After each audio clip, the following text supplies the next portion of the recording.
بسم اللہ الرحمن الرحیم۔ السلام علیکم۔ ہمارے چینل میں خوش آمدید۔ کہانی شروع کرنے سے پہلے آپ سے گزارش ہے کہ اگر آپ ہمارے چینل پر نئے ہیں تو ہمارے چینل کو ضرور سبسکرائب کیجیے تاکہ آپ کو ہماری ویڈیوز سب سے پہلے ملیں۔ شاہزین آ کیا ہے عالیہ؟ قاسم نے عالیہ کے کان میں سرگوشی کی تو اس نے سامنے دیکھا۔ اس کا پریشان چہرہ ایک دم کھل اٹھا۔ پھر کچھ دیر سب دوست ایک دوسرے سے گپ شپ لگاتے رہے، مگر آج شاہزین کی طبیعت کچھ ٹھیک نہیں تھی، لہٰذا وہ جلد ہی گھر واپس آنا چاہتا تھا۔ یوں تھوڑی دیر کی گپ شپ کے بعد ہی سب دوست اپنے اپنے گھروں کی طرف چل دیے۔ شاہزین بھی اپنی موٹر سائیکل پر بیٹھ کر گاؤں کی طرف روانہ ہو گیا۔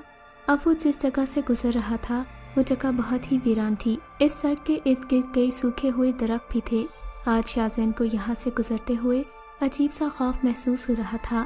وہ خالی خالی نگاہوں سے ارد گرد کے ماحول کا جائزہ لے رہا تھا۔ ایک موٹر سائیکل تیزی سے اس کے پاس سے گزری اور سڑک کے درمیان کھڑی ہو گئی۔ شاہزین نے جلدی سے بریک لگائی۔ ارے حامد، تم یہاں کیسے؟ شاہزین نے موٹر سائیکل سے اترتے ہوئے کہا۔ دوست، تم سے ایک ضروری بات کرنی تھی، حامد نے شاہزین کے پاس آ کر کہا۔ اگر ضروری بات کرنی تھی تو کالج میں ہی کر لیتے، شاہزین نے اسے دیکھتے ہوئے کہا۔ جو بات میں نے تم سے کرنی ہے اس کے لیے یہی جگہ ہونی چاہیے تھی، حامد نے ادھر ادھر دیکھتے ہوئے کہا۔ اچھا، جو بھی بات ہے جلدی کرو، مجھے دیر ہو رہی ہے، شاہزین نے اس کے کندھے پر ہاتھ رکھتے ہوئے کہا۔ بہت جلدی ہے تمہیں اوپر جانے کی؟ حامد نے شاہزین کو گہری نظروں سے دیکھتے ہوئے کہا۔ کیا مطلب؟ کیسی باتیں کر رہے ہو؟ شاہزین نے پیچھے ہٹتے ہوئے کہا۔ ویسے شاہزین، اگر میں کہوں کہ میں انسان نہیں ہوں تو تم کیا کرو گے؟ حامد نے شاہزین کی طرف دیکھتے ہوئے کہا۔ تو میں کہوں گا کہ تم جھوٹ بول رہے ہو، شاہزین نے مسکراتے ہوئے کہا۔ مگر شاہزین، میں انسان نہیں ہوں، حامد نے آہستہ سے کہا۔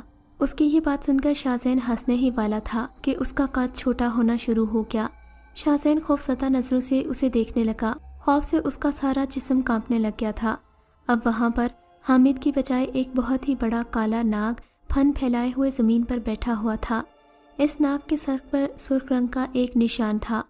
شاہزین نے ایک چیخ ماری اور پیچھے ہٹ گیا، مگر ناگ اس سے بھی زیادہ پھرتیلا تھا۔ وہ جلد ہی شاہزین تک پہنچ گیا، پھرتی سے اس کے جسم کے گرد لپٹتا چلا گیا۔ اس ناگ نے شاہزین کے سارے جسم کو اپنی لپیٹ میں لے لیا تھا۔ شاہزین خوفزدہ نگاہوں سے اسے دیکھ رہا تھا۔ اس سے پہلے کہ شاہزین کوئی چالاکی کرتا، ناگ نے شاہزین کی گردن پر ڈھس لیا۔ شاہزین نیچے گرنے ہی والا تھا کہ ناگ جلدی سے اس کے جسم سے علیحدہ ہو گیا۔ شاہزین نیچے گر کر تڑپنے لگا۔ حامد بھی اپنی اصل شکل میں آ چکا تھا اور کھڑا ہو کر تماشا دیکھ رہا تھا۔ میری ناگن بھی اسی طرح تڑپی تھی، حامد نے غصے سے کہا۔ کافی دیر تڑپنے کے بعد شاہزین کا جسم ٹھنڈا پڑ گیا۔ اس کی روح اس کے جسم کا ساتھ چھوڑ چکی تھی۔ حامد نے کہکا لگایا اور اپنی موٹر سائیکل سمیت وہاں سے غائب ہو گیا۔ نمرا نے جلدی سے اپنا کام ختم کیا اور عالیہ کے گھر کی طرف چل دی۔ عالیہ کا گھر نمرا کے گھر سے تھوڑا ہی دور تھا۔ وہ اس کے پاس بیٹھ کر باتیں کرنے ہی لگی کہ اچانک عالیہ کا فون بج اٹھا۔ کسی نے اسے شاہزین کی موت کی اطلاع دی تھی۔ موت کی خبر سن کر سب پر قیامت ٹوٹ پڑی تھی۔ تھوڑی ہی دیر بعد سب دوست گاڑی میں سوار ہو کر شاہزین کے گاؤں کی طرف روانہ ہو گئے۔ جب انہوں نے شاہزین کی لاش کو دیکھا تو وہ کام کر رہ گئے۔ اس کا سارا جسم نیلا پڑ چکا تھا۔ شاہزین کے ماں باپ اس کی چارپائی کے پاس بیٹھے ہوئے تھے۔ وہ پھوٹ پھوٹ کر رو رہے تھے۔ عالیہ کی آنکھوں میں بھی آنسو تھے جو رکنے کا نام ہی نہیں لے رہے تھے۔ کچھ دیر بعد شاہزین کی نماز جنازہ کے بعد اسے سپرد خاک کر دیا گیا۔ عامر نے اپنے دوستوں سے کہا، اب سب لوگ واپس چلے جائیں، میں صبح آ جاؤں گا۔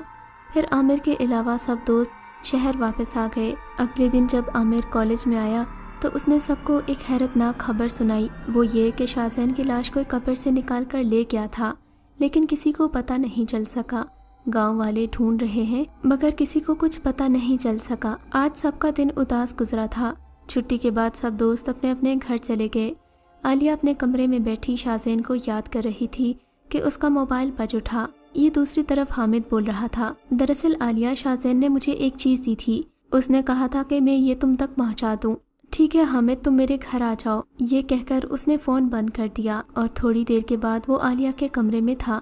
کہاں ہے وہ چیز جو تمہیں شاہزین نے دی تھی؟ اس نے پوچھا تو حامد نے سفید رنگ کا ایک کپڑا اپنی جیب سے نکال کر اسے دکھایا۔ یہ دیا تھا شاہزین نے، حامد نے کہا اور پھر کچھ پڑھ کر اس نے عالیہ پر پھونک ماری۔ اس کے ہاتھوں کو کسی اندیکھی طاقت نے جکڑ لیا وہ کچھ کہنا چاہتی تھی مگر آواز اس کے گلے میں پھنس کر رہ گئی تھی۔ اتنے میں حامد نے ہاتھ اوپر کیا تو اس کے ہاتھ میں ایک خنجر آ گیا۔ حامد نے بے دردی سے عالیہ کا گلا کاٹ دیا تھا۔ کمرے میں ہر طرف خون ہی خون پھیل گیا۔ حامد نے ایک خوفناک قہقہہ لگایا اور وہاں سے غائب ہو گیا۔ عالیہ کی لاش بہت ہی خراب حالت میں تھی۔ اس کی لاش کو دیکھ کر سب دوستوں میں خوف کی ایک لہر دوڑ گئی تھی، اور پھر نماز جنازہ کے بعد عالیہ کو بھی سپرد خاک کر دیا گیا۔ پھر وہی ہوا جس کا سب کو ڈر تھا۔ اس کی لاش بھی رات کو کوئی قبر سے نکال کر لے گیا تھا۔ اب باقی دوست بہت ہی پریشان تھے۔ انہیں اپنی زندگی کی فکر ہونے لگی تھی۔ انہیں شاہزین کی کہی ہوئی بات بہت یاد آ رہی تھی۔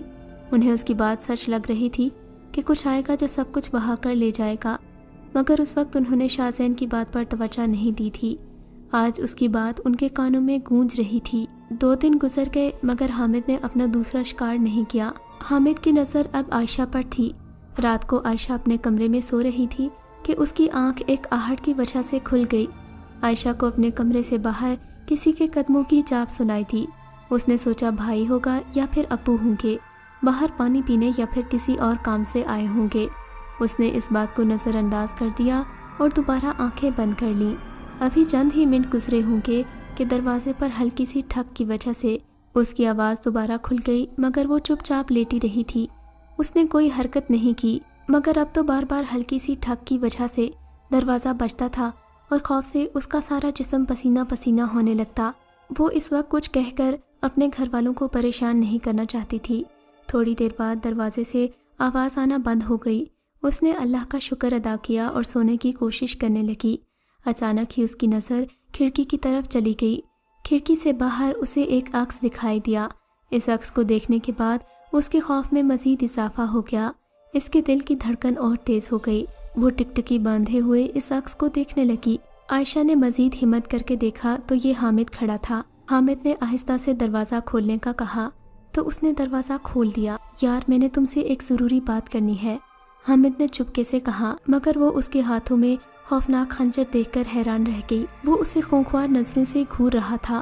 اس کی آنکھیں جتنی خوبصورت تھیں اب اتنی ہی وحشت بھری ہوئی تھیں۔ اس سے پہلے کہ عائشہ چیختی، حامد نے کچھ پڑھ کر اس پر پھونک ماری۔ عائشہ نے چیخنا چاہا مگر اس کی آواز گلے میں دب کر رہ گئی۔ عائشہ جس کو وہ دیوانگی کی حد تک پیار کرتا تھا آج اسی کے سامنے اس کی موت بنا کھڑا تھا۔ وہ عائشہ کو کھا جانے والی نظروں سے دیکھ رہا تھا۔ اچانک ہی حامد اپنے جسم کو حرکت دیتا ہے، عائشہ کی طرف بڑھتا ہے، مگر عائشہ کا چہرہ سفید پڑ گیا تھا۔ اس نے عائشہ کے چہرے پر وار کر دیے۔ وہ درد کی شدت سے تڑپ رہی تھی مگر منہ سے ایک آواز نہیں نکال پائی۔ اچانک ہی حامد نے اپنا ہاتھ روک لیا تھا۔ عائشہ کا سارا چہرہ خون سے تر ہو چکا تھا لیکن اس کی آنکھیں ابھی تک سلامت تھیں۔ عائشہ نے اپنے ہونٹوں کو حرکت دی۔ وہ اس سے پوچھنا چاہتی تھی کہ اس کا کیا قصور ہے، مجھے کس جرم کی سزا دے رہے ہو؟ میں نے تو تم سے بنا پوچھے ہی پیار کیا تھا، اس پیار کی اتنی بڑی سزا دے رہے ہو؟ وہ یہ سب کچھ پوچھنا چاہ رہی تھی لیکن آواز اس کے گلے میں دب کر رہ گئی۔ اچانک ہی حامد کا ہاتھ ایک دفعہ پھر حرکت میں آیا۔ اب اس کا نشانہ اس کی آنکھیں تھیں۔ اس نے خنجر کو اپنی طرف بڑھتے ہوئے دیکھا تو اپنی آنکھوں کو بند کر لیا۔ حامد کو اس پر ذرا بھی ترس نہ آیا۔ اس نے خنجر سے وار کر کے اس کی آنکھوں کو باہر نکال دیا۔ پھر وہ اس کے ہاتھوں میں تڑپ کر رہ گئی۔ حامد نے اس کے باقی جسم پر بھی خنجر کے وار کرنا شروع کر دیے۔ حامد نے اس کا سارا جسم خون سے تر کر دیا۔ اس کے جسم میں چند سانسیں باقی تھیں کہ حامد نے اپنا آخری وار کیا، خنجر اس کے سینے میں اتار دیا اور تھوڑی دیر تڑپنے کے بعد وہ بھی اس دنیا کو چھوڑ چکی تھی۔ حامد نے ایک نفرت بھری نگاہ سے اس کو دیکھا اور وہاں سے غائب ہو گیا۔ صبح جب باقی 2 دوستوں کو اس کی موت کی خبر ملی تو ان پر قیامت ٹوٹ پڑی۔ سب کے چہروں پر خوف تھا۔ موت کا خوف انہیں اس بات پر یقین دلا رہا تھا کہ جو بھی کوئی قتل کر رہا ہے وہ صرف ہم دوستوں کا ہی دشمن ہے، کیونکہ جتنے بھی قتل ہوئے ان کے دوستوں کے ہی ہوئے تھے۔ حامد نے بھی ان پر یہی ظاہر کیا تھا کہ وہ ان سب واقعات سے بہت خوفزدہ ہے۔ وہ ہر وقت ان کے ساتھ ہوتا اور ان کے غم میں برابر کا شریک ہوتا۔ کسی کو شک نہیں تھا کہ یہ گھناؤنا کھیل وہی کھیل رہا ہے۔ جب انہوں نے عائشہ کی لاش کو دیکھا تو وہ پھوٹ پھوٹ کر رو دیے۔ سب سے زیادہ نمرہ رو رہی تھی، اس کی آنکھوں سے آنسو رکنے کا نام ہی نہیں لے رہے تھے۔ نماز جنازہ کے بعد اسے بھی دفن کر دیا گیا۔ اس کام سے فارغ ہو کر سب دوست اپنے اپنے گھروں میں چل دیے۔ شام کو قاسم اپنے کمرے میں خاموش بیٹھا ہوا کچھ سوچ رہا تھا۔ اچانک ہی اس کے ذہن میں ایک ترکیب آئی۔ وہ فوراً عمر کی طرف گیا۔ وہ اسے کچھ کہنا چاہتا تھا۔ عمر نے بھی اسے یقین دلایا کہ وہ جو کہے گا یہ اس کا ساتھ دے گا۔ قاسم کا خیال تھا کہ جو بھی ان کے دوستوں کو قتل کر رہا ہے وہ ضرور آج عائشہ کی لاش کو قبر سے نکالنے آئے گا۔ ان کا منصوبہ قبرستان میں چھپ کر اسے دیکھنے کا تھا۔ جب رات کا اندھیرا ہر طرف پھیلنے لگا تو وہ دونوں اٹھے اور قبرستان کی طرف چل دیے۔ چاند اپنی پوری آب و تاب سے چمک رہا تھا، جس کی وجہ سے ہر چیز صاف نظر آ رہی تھی۔ وہ چلتے چلتے ادھر ادھر دیکھ رہے تھے، مگر قبرستان میں کوئی نہیں تھا۔ ہر طرف خاموشی کا راج تھا۔ اچانک کہیں دور سے کتوں کے بھونکنے کی آواز نے ماحول کو اور بھی زیادہ خوفناک بنا دیا تھا۔ وہ خاموشی سے چلتے ہوئے ایک بڑی سی قبر کے پیچھے جا کر چھپ گئے۔ ان کی نظریں عائشہ کی قبر پر جمی ہوئی تھیں۔ ان کے دل دھک دھک کر رہے تھے اور خوف ان کے چہروں پر نمایاں تھا، کیونکہ آج وہ پہلی دفعہ رات کو قبرستان آئے تھے۔ اچانک ہی انہیں ایک طرف سے قدموں کی چاپ سنائی دی۔ وہ اس کی طرف متوجہ ہوئے۔ انہیں دور سے ایک شخص اس طرف کو آتا ہوا دکھائی دیا۔ وہ بہت دور تھا، اس لیے وہ اسے پہچان نہیں پا رہے تھے۔ وہ چلتا ہوا بڑی قبر کے پاس سے گزرا تو ان کے منہ حیرت سے کھلے کے کھلے رہ گئے۔ انہوں نے اسے پہچان لیا تھا۔ وہ کوئی اور نہیں بلکہ ان کا اپنا ہی دوست حامد تھا۔ حامد چلتا ہوا عائشہ کی قبر کے پاس جا کر رک گیا۔ گہری نظروں سے اس نے قبر کو دیکھا۔ حامد نے ادھر ادھر دیکھ کر تسلی کی کہ یہاں کوئی نہیں ہے۔ اس نے ایک جھاڑی سے زمین کھودنے والا اوزار نکالا اور عالیہ کی قبر کی طرف بڑھا۔ کچھ ہی دیر بعد قبرستان کے پرسکون ماحول میں ہاوڑے کی آوازیں گونجنے لگی تھیں۔ جلد ہی اس نے قبر سے ساری مٹی ہٹا لی اور پھر عائشہ کی لاش کو قبر سے باہر نکال کر رکھ دیا۔ اس کے بعد وہ قبر سے باہر نکلا اور اوزار دوبارہ جھاڑی میں چھپا دیا۔ دونوں دوست اسے یہ سب کرتا ہوا دیکھ رہے تھے۔ پھر حامد نے عائشہ کی لاش کو کندھے پر اٹھایا اور قبرستان سے باہر چلا گیا۔ وہ دوست بھی اس کے پیچھے پیچھے تھے۔ حامد قبرستان سے نکل کر دوسری طرف بنے جنگل میں داخل ہو گیا۔ جنگل بہت گھنا تھا، ہر طرف وحشت ہی وحشت تھی۔ وہ دونوں بھی ڈرتے ہوئے اس کے پیچھے پیچھے تھے۔ اچانک حامد ایک کنویں کے پاس جا کر رک گیا۔ اس نے عائشہ کی لاش کندھے سے اتار کر کنویں میں پھینک دی، خود بھی کنویں میں اتر گیا۔ وہ دونوں دوست کنویں کے پاس آئے۔ انہوں نے آہستہ سے کنویں میں جھانک کر دیکھا تو وہاں عجیب سی روشنی پھیلی ہوئی تھی۔ وہ سوکھا ہوا کنواں تھا جس کی طرف کمرہ بنا ہوا تھا۔ اس کنویں میں اترنے کے لیے لکڑی کی سیڑھی بھی تھی۔ حامد اس سیڑھی سے اتر رہا تھا۔ سیڑھی سے اترنے کے بعد اس نے عائشہ کی پھینکی ہوئی لاش کو اٹھایا اور اس کمرے میں گھس گیا۔ دونوں دوست بھی آہستہ آہستہ کنویں میں اترنے لگے۔ ان کا خوف کافی حد تک ختم ہو چکا تھا۔ وہ دیکھنا چاہتے تھے کہ یہ کیا کرنا چاہتا ہے۔ نیچے اترے تو اس نے کمرے کا دروازہ بند کر لیا تھا۔ ان دونوں نے دروازے کو ہلکا سا دھکا دیا۔ دروازہ بنا آواز کیے کھل گیا تھا۔ دوسری طرف کا منظر دیکھ کر وہ حیران رہ گئے تھے۔ خوف ان کے چہروں سے نمایاں ہونے لگا۔ وہ ٹکٹکی باندھے ہوئے اس ہولناک منظر کو دیکھ رہے تھے۔ کمرے میں وحشت پھیلی ہوئی تھی اور سامنے ہی ایک پتھر کا بڑا سا تخت بنا ہوا تھا جس پر عائشہ کی لاش تھی۔ عائشہ کے ساتھ ہی ایک اور لڑکی کی بھی لاش تھی۔ حامد نے اسے اس تخت کے سامنے کھڑا کر دیا تھا۔ کمرے کے ایک کونے میں دھو ڈھانچے پڑے ہوئے تھے۔ کمرے میں موجود ہر چیز خون سے رنگی ہوئی تھی۔ حامد نے ابھی تک پیچھے نہیں دیکھا تھا۔ وہ خاموشی سے اندر داخل ہوئے تھے۔ سامنے دیوار پر لگی ہوئی تصویروں نے انہیں چونکا دیا تھا۔ دیوار پر ان سب دوستوں کی تصویریں لگی ہوئی تھیں اور ان تصویروں پر ایک سرخ رنگ کی لائن لگی ہوئی تھی۔ دوسری دیوار پر بہت ہی خوبصورت حسینہ کی تصویر لگی ہوئی تھی۔ وہ لڑکی حد سے زیادہ خوبصورت تھی۔ اس کی نیلی نیلی گہری آنکھیں بالکل ہی حامد کے جیسی تھیں۔ دونوں دوستوں نے حامد کی طرف دیکھا تو وہ آنکھیں بند کیے ہوئے منہ میں کچھ پڑھنے میں مصروف تھا۔ عائشہ کی لاش کے ساتھ اس تصویر والی حسینہ کی لاش پڑی تھی۔ اس کا خوبصورت چہرہ اور جسم زخموں سے بھرا ہوا تھا۔ اچانک ہی حامد نے آنکھیں کھولیں۔ اس نے عائشہ کی لاش پر پھونک ماری تو اس کے جسم سے دھواں اٹھنے لگا۔ دھیرے دھیرے سے وہ دھواں بڑھ رہا تھا۔ پھر وہ دھواں تیزی سے اس حسینہ کے جسم میں داخل ہو گیا۔ جیسے ہی دھواں اس کے جسم میں داخل ہوا، اس کے جسم کو ایک جھٹکا لگا۔ دونوں نے ایک دوسرے کو خاموشی سے دیکھا۔ جب انہوں نے دوبارہ عائشہ کی لاش کی طرف دیکھا تو وہ کام کر رہ گئے۔ اب عائشہ کی لاش کے بجائے وہاں ایک ڈھانچہ پڑا ہوا تھا۔ حامد اس کام سے فارغ ہو کر جیسے ہی پیچھے مڑا تو وہ ایک دم ڈر سا گیا۔ پھر اس نے قہقہا لگایا۔ آج میرے دشمن خود ہی چل کر میرے پاس آ گئے، اس نے مسکراتے ہوئے کہا، اور وہ دونوں سہم کر رہ گئے تھے۔ اس سے پہلے کہ وہ حامد کی طرف بڑھتے، حامد نے کچھ پڑھ کر پھونک ماری تو دونوں دوستوں کے ہاتھ پاؤں کسی اندیکھی زنجیر نے جکڑ لیے تھے۔ وہ اپنے ہاتھوں اور پاؤں کو بھی ہلا نہیں پا رہے تھے۔ حامد آخر تم ایسا کیوں کر رہے ہو؟ ہم سب نے تمہارا کیا بگاڑا ہے؟ قاسم نے پوچھا۔ تم سب نے میری محبوبہ کو مارا ہے، تم سب نے میری محبوبہ کو بہت ہی بھیانک موت مارا تھا، وہ دیکھو اس کی لاش، وہی میری محبوبہ ہے، تم سب نے مجھے اس سے جدا کیا۔ یہ کہہ کر حامد رونے لگا، تم سب نے مجھے اس سے جدا کیا ہے۔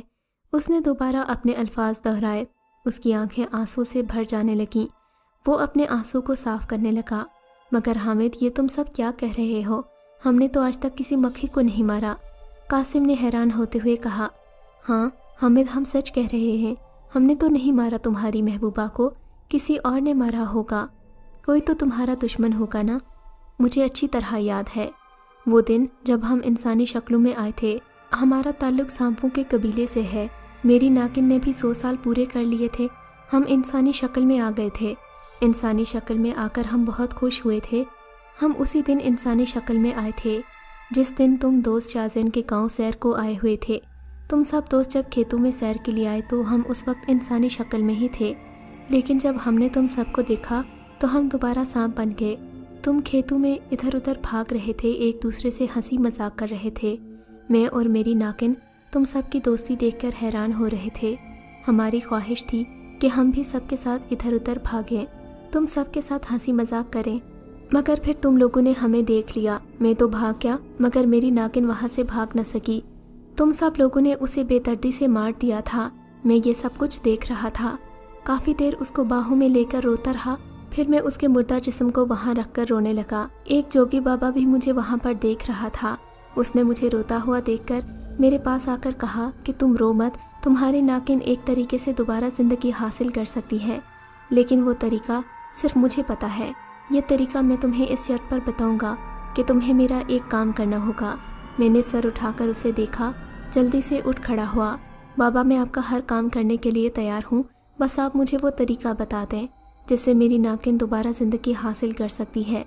میں نے اس کی طرف دیکھتے ہوئے کہا، اچھا تم پہلے اپنی ناگن کو اٹھاؤ اور میرے ساتھ چلو۔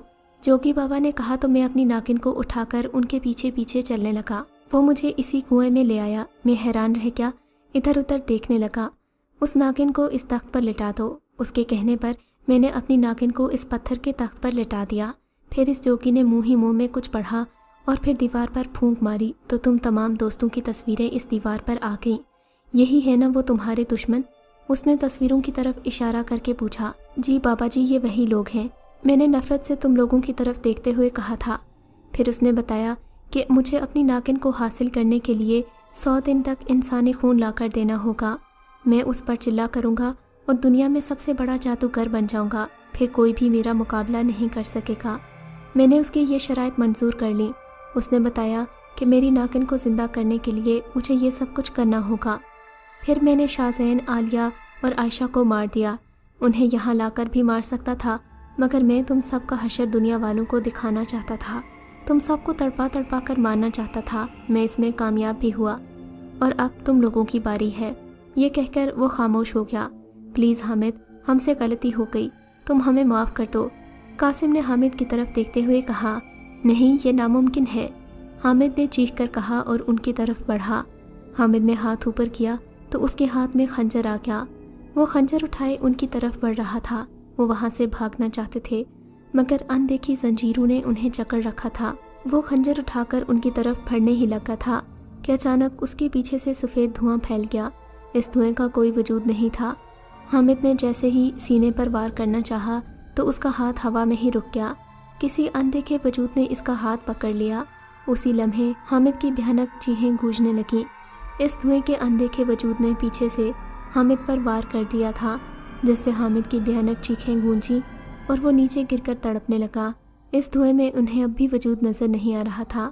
دونوں دوست حیران ہو کر اس دھوئیں کو دیکھ رہے تھے جس نے ان کی جان بچائی تھی۔ حامد ابھی تک تڑپ رہا تھا۔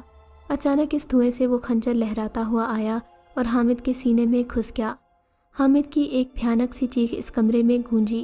اس کے جسم کو آگ لگ گئی۔ دونوں دوست ایک دوسرے کو دیکھنے لگے تھے۔ وہ حیران ہو کر اس کو چلتا ہوا دیکھ رہے تھے۔ ان کے سامنے وہ دھواں لہرا رہا تھا اور اب وہ کنویں سے باہر آ چکے تھے۔ تم جو بھی ہو ہمارے محسن ہو، تم نے ہماری زندگیاں بچائی ہیں، ہم تمہارا یہ احسان نہیں بھولیں گے۔ قاسم نے اس دھوئیں کو دیکھتے ہوئے کہا، تم ہمارے محسن ہو مگر یہ تو بتا دو کہ تم ہو کون؟ میں جو بھی ہوں، میں انسانیت کا دوست ہوں اور انسانیت کے دشمنوں کا دشمن ہوں۔ یہ کہہ کر وہ دھواں لہراتا ہوا ہوا میں کہیں غائب ہو گیا۔ قاسم اور عمر بھی دل ہی دل میں اللہ کا شکر ادا کرتے ہوئے گھر کی طرف چل دیے۔ اس واقعے کو کافی سال بیت گئے ہیں۔ آج سب اپنے اپنے گھروں میں خوش ہیں، مگر وہ ابھی تک اپنے دوستوں کو نہیں بھولے۔ اگر آپ کو یہ کہانی اچھی لگی ہے تو اس ویڈیو کو لائک کیجیے اور اس طرح کی مزید ویڈیوز دیکھنے کے لیے ہمارے چینل کو سبسکرائب کیجیے۔ اور ہاں، اگر آپ کی کسی دوست، رشتہ دار یا بہن کے ساتھ خدا نہ کرے ایسا کوئی واقعہ پیش آیا ہے تو ہمیں کامنٹ سیکشن میں اس کے بارے میں ضرور بتائیے۔